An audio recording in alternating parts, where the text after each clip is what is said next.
আসসালামু আলাইকুম ওরহমতুল্লাহি ওবারাকাতু। সবাই কেমন আছেন? আলহামদুলিল্লাহ, আশা করি ভালো আছেন।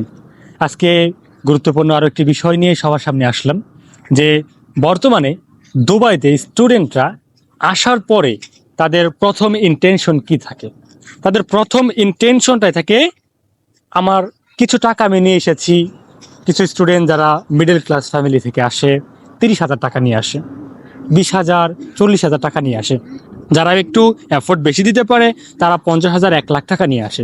কিন্তু টাকা যতটুকুই থাক, 1 থেকে 1.5 মাস সে স্টে করার মতো টাকা নিয়ে আসার পরে তার প্রথম কোয়েশ্চেন থাকে, আমি জব পাবো কিনা, আমি এই দেশে এসে জব কতদিন পরে পাবো।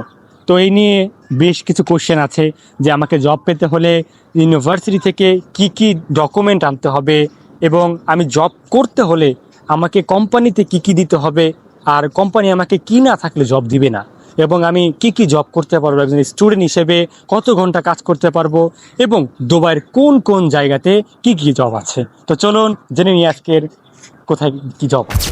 স্টুডেন্টরা দুবাইতে আসার পরে যেসব ডকুমেন্ট ছাড়া জব করতে পারে না, তো চলুন সেই ডকুমেন্টগুলোর কথা জেনে নিই। সেই ডকুমেন্টগুলোর মধ্যে ইম্পর্টেন্ট ডকুমেন্ট হচ্ছে এমিরেটস কার্ড। দুবাই সরকার প্রত্যেকটা স্টুডেন্টকে এমিরেটস কার্ড দেয়। আই মিন ইউনাইটেড আরব আমিরাতের একটা নাগরিকত্ব বা residence card, student residence card দেয়। তো এই রেসিডেন্স কার্ড পেতে হলে কতদিন সময় লাগবে? বর্তমানে দুবাইয়ের নতুন কিছু রুলসের কারণে, গভর্নমেন্টের রুলসের কারণে 1 থেকে 1.5 মাসের মতো সময় লাগে এমিরেটস কার্ড পেতে।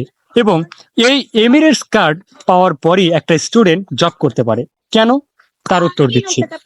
তার প্রধান একটি কারণ হচ্ছে যে আপনি যখন একটা কোম্পানিতে যাবেন, সিভি দিয়েছেন বা অনলাইনে অ্যাপ্লিকেশন করেছেন, অ্যান্ড অ্যাপ্লিকেশন করার পরে আপনাকে তার একটা ইমেল করবে একটা ইন্টারভিউর জন্য। আপনি ইন্টারভিউ দিলেন, আপনাকে তারা চয়েস করলো, তারা বললো তোমার কি এমিরেটস কার্ড আছে? আপনি বললেন হ্যাঁ আমার এমিরেটস কার্ড আছে।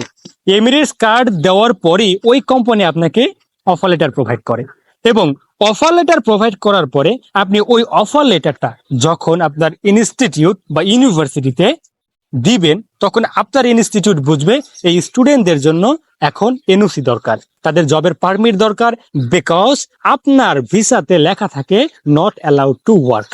তো আপনি কিভাবে কাজ করতে পারবেন? অবশ্যই আপনাকে এনওসি নিতে হবে, গভর্নমেন্টের পারমিশন নিতে হবে। এই জন্য আপনি যখন কোম্পানির অফার লেটারটা নিতে যাইবেন, তখন আপনাকে এমিরেটস কার্ড দিতে হবে। আর এমিরেটস কার্ড দেওয়ার পরে কোম্পানি আপনাকে অফার লেটার দিবে। ওই অফার লেটারটা যখন আপনি ইনস্টিটিউটকে দিবেন, ইনস্টিটিউট আপনাকে এনওসি গভর্নমেন্ট থেকে পারমিশন নিয়ে এসে আপনাকে দিবে। কাকে দিবে? আপনার হাতেও দিতে পারে, কিন্তু 99% শিওর আপনার কোম্পানিকেই, কোম্পানির ইমেইলে সে এনওসি প্রোভাইড করে। তারপরেই আপনি ওই কোম্পানিতে জব করতে পারবেন। ডকুমেন্টের পরে আপনি 50 থেকে 1 লাখ টাকা বা 1.5 লাখ টাকার জব কিভাবে ম্যানেজ করতে পারেন, আর কত দ্রুত আপনি জব ম্যানেজ করতে পারবেন, সে বিষয় নিয়ে আবারও আপনাদের সামনে আসবো এর পরের ভিডিও নিয়ে। ভালো থাকবেন সবাই। আসসালামু আলাইকুম।